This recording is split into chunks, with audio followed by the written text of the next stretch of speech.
double crochet. ඉතින් මම මෙතන chain 15ක් දාගෙන වෙලා තියෙන වෙනදා විදිහටම half double crochet කරද්දී අපි chain දෙකක් වැඩිපුර දාගන්නවා.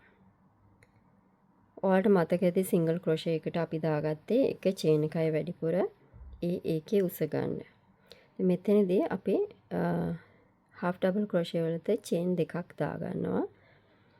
දාගෙන මේකේ වෙනම දෙයක් කරනවා අපි මේ නූල මේ කටුවට මෙහෙම පටලවනවා. පටලවලා අපි chain දෙකක් වැඩිපුර දාගත්තනේ. අපි 1 2 3 කියලා කවුන්ට් කරලා මේ තුන්වෙනි එකට තමයි මේ කටුව දාන්නේ.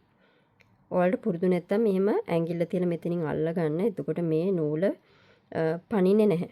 ඊට පස්සේ අපි මේ නූල මෙහෙම පටලවගෙන මෙහෙම ඇදලා ගන්නවා. මෙහෙම ඇදලා ගත්තාම අපිගේ කටුව උඩ නූල් 3ක් තියෙනවා.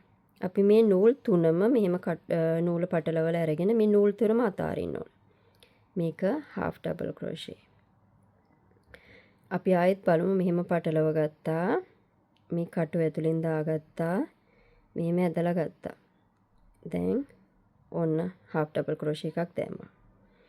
දැන් ඔයාලට මෙහෙම පටලවලා අරගෙන මෙහෙම කටුව ඇතුලෙන් දාලා මෙහෙම ගත්තාම ඔයාලට සමහරක් වෙලාවට මේ තුනම එකවර පන්නන්න අමාරු වෙයි පුරුදු නැති හන්දා. එතකොට ඔයාලා මෙහෙම දෙකක් පන්නලා ඊට පස්සේ ඉතුරු එකත් ඔහොම පන්නන්න. එතකොට ඔයාලට ලේසි. පුරුදු වෙනකන් එහෙම කරන්න. නැත්තම් ඔයාලා බලන්න මේ තුනම එකවර මෙහෙම පන්න ගන්න. මේකට කියන්නේ half double crochet කියලා. ඉතින් ඔයාලට මතක ඇති අපි ගොතපු single crochet එකට වැඩි මේක චුට්ටක් ඔසයි. ඉතින් මම මෙතෙන් එනකන් ගොතාගෙන ඇවිල්ලා ඊළඟ වටේ කොහොමද ගොතන්නේ කියලා දෙන්නම්. දැන් මම 14ක් ගොතාගෙන ඉවරයි. මම 15 වෙනි එකත් ගොතා ගන්න යන්නේ. 15යි. double crochet 15ක් ඇවිල්ලා තියෙනවා. අපි ඊළඟ වටේ ගොතන්න යනකොට මෙහෙම chain දෙකක් දාගන්නවා. ඊට පස්සේ ගෙතුම අනිත් පැත්ත හරවලා නූල කටුවට පටලවගෙන අපි මෙතන මුලට දාන්නේ නෑ මෙතෙන්ද දානවා. ඊට පස්සේ ඔහොම ගොතාගෙන යන්න තියෙන්නේ. හරි ඒවටත් ගොතාගෙන මම මේ විදිහට වට 5ක් විතර ගොතාගෙන ඇවිල්ලා ඔයාලට පෙන්නන්නම් කොහොමද කියලා. මතක ඇතුව මම හැම වෙලාවෙම කියනවා වගේ මේ අවසාන එකට අපි ගොතා ගන්න ඕන නැත්තම් මේ ගෙතුම උඩට යද්දී ඇද වෙනවා. දැන් මෙතන ආයෙත් මම 15ක් ගොතලා තියෙනවා. ඊළඟ වටයත් ඒ විදිහටමයි චෙන් දෙකක් දාගත්තා. මේ හරියවල් තමයි ගොඩක් අය පටලව ගන්න. ඒක පටලව ගන්න එපා. හොඳට බලාගෙන කරන්න. ඒතර ඔයාලට පැටලෙන්නේ නැහැ. හරි. ඊට පස්සේ මේ විදිහට කන්ටිනියු කරගෙන යන්න තියෙන්නේ. මම පේලි 5ක් විතර උඩට ගොතාගෙන ආයෙත් ඔයාලට ඇවිල්ලා පෙන්නන්නම්. ඔයාලා හොඳට මතක තියාගන්න මෙතන තමයි ගොඩාක් අය වරද්ද ගන්න තැන. සමහරක් අය මෙතෙන්ද ගොතනවා. මෙතෙන් අපි ගොතන්නේ නැහැ. මෙතන තමයි අපි පටන් ගත්ත තැන. මෙතන තමයි අපි පටන් ගත්ත තැන. අපි ගොතන්නේ මෙතෙන්ද. ගොඩාක් අය වරද්ද ගන්න තැනක් තමයි පටන් ගන්න තැන ඉවර කරන තැන. දැන් මම මේ පේලිය ගොතලා ඉවරයිනේ. මෙහෙම අපි චේන් දෙකක් දාගන්නවා. දාගෙන අපි මේක අනිත් පැත්ත හරවනවා. දැන් ඔයාලා හොඳට බලනකොට මෙතන ඉඳලා බලන්න. එතකොට ඔයාලට කවදාවත් පැටලෙන්නේ නැහැ. 1 2 දෙක දැම්ම අපි තුන්වෙනි චේන් එකට තමයි ගොතාගන්නේ. සමහරක් අය කරන්නේ මෙතෙන්ද ගොතනවා. මෙතෙන්ද ගෙතුවොත් එහෙම එක චේන් එක මේ ස්ටිච් එකක් වැඩි වෙනවා. ඔයාලා හැම වෙලාවෙදිම මෙහෙම කවුන්ට් කරන්න. එතකොට ඔයාලට කොයි වෙලාවෙදිවත් වරදින්නේ නැහැ. 1 2 අපි දෙකක් වැඩිපුර දාගත්තා. තුන්වෙනි එකට තමයි දාගන්නේ. 1යි. මම මේ පේලිය හරියටම ගොතලා පෙන්නනවා. ඔයාලට 15ක් තියෙනවා කියලා පෙන්නන්න ඕන හන්ද 2යි. 3යි. මම ඉක්මනට ගොතාගෙන යනවා. මේ වූල් එක පොඩ්ඩක් ක්වොලිටි එකකින් අඩු එකක්. ඒ හින්දා එහෙම ලියනවා 3යි. 4යි. 5යි. 6යි. 7යි. 8යි 9යි 10යි 11යි 12යි 13යි 14යි 14ක් ගොතාගත්තා. සමහරක් අය මෙතෙන්ට ගොතන්නේ නැහැ.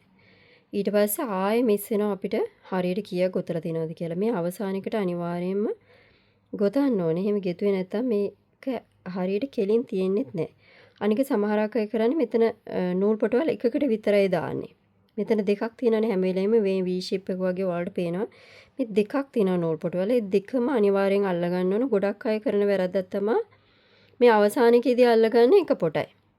හොඳට බලන්න පොටවල් දෙකම අහුවෙලාද කියලා. දැන් ඔයාලට පේනවා ඇති මෙතන මට පොඩ අමාරු මෙහෙම වෙන් කරලා පෙන්නන්න. මෙතන පොටවල් දෙකම අහුවෙලා තියෙන්න ඕන. ඊට පස්සේ දැම්මා. දැන් බලන්න ඔයාලට මේක ගොතාගෙන යනකොට මේක කෙලින් තියෙනවා. ඒ කෙලින් තියෙන්නේ මෙතනදී 15කින් පටන් ගත්තා. මෙතනදී 15කින් ඉවර කරා. ඉතින් හැම වෙලාවෙදිම පටන් ගන්න තැනයි ඉවර කරගන්න තැනයි වරද්ද ගන්න එපා. හරියට හොඳට ඔයාලට තේරුනේ නැත්නම් වීඩියෝ එක ආයෙ දෙතුන් සැරයක් බලලා ප්‍රැක්ටිස් කරගන්න. දැන් මම මේ වෙලාවේදී ඔයාලට කියලා දෙනවා මේ ගෙතුමක් කොහොමද අපි ඉවර කරගන්නේ කියලා. දැන් මම මෙතන එනකම් ගොතලානේ තියෙන්නේ අවසානට.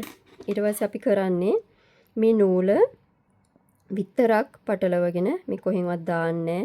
ඊට පස්සේ නූල විතරක් පටලවගෙන මේක ඇතුලෙන් ගන්නවා. අරගෙන මෙහෙම ඉඩ චුට්ටක් තියලා අපි මෙහෙම කපා ගන්නවා.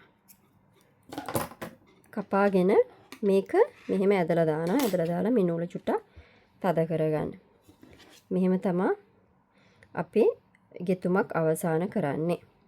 ඊට පස්සේ මම ඔයාලට කියලා දෙන්නම් මේ ගෙතුම කොහොමද හංගන්නේ කියලා. මොකද අපි මෙහෙම ටිකක් ඉඩ ඉතුරු කරලා මෙතනින්ම අපි කපලා දාන්නේ නැහැ. මොකද එතකොට ලිහන්න බලනවා. ලිහෙන්න බලනවා. අපි කරන්නේ මේ ගෙතුම පොඩ්ඩක් හංග ගන්නවා.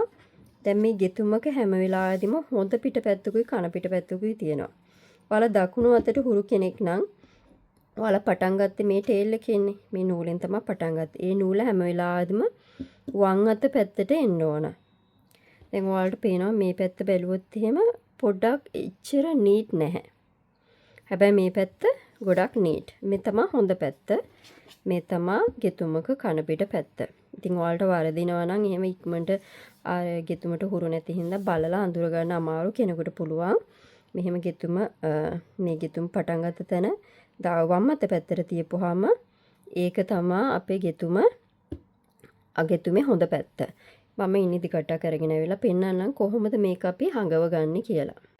ඔයාලට මේ ඉදිකට ඇතුළට මේ නූල දාගන්න අමාරු වුණොත් මෙන්න මේ වගේ පොඩි උපකරණයක් තියෙනවා. ගොඩාක් වෙලාවට අපි ගෙතුම් කටු සෙට් එකක් ගත්තී එකට හම්බ වෙනවා. ඉතින් ඒක ඇතුලෙන් දාලා මෙහෙම පොඩක් පරිස්සමට කරන්න ඕන වැඩක්. අපිට තියෙන මේක මෙහෙම ඇදලා ගන්න. එතකොට ලේසියෙම දැම්ම හැකි. නැත්තම් මේ වූල් එක මේක ගොඩක් ක්වොලිටියෙන් අඩු එකකුත් ඒක අපිට හරි අමාරුයි මේ ඉදිකට සිදුර ඇතුලෙන් දාගන්න. ඉතින් අපි දාගත්තා. මේ පැත්ත තමයි හොඳ පිට පැත්ත. මේ පැත්ත තමයි කන පිට පැත්ත. ඉතින් අපි කන පිට පැත්තට මෙහෙම ටික දුරක් යනකම්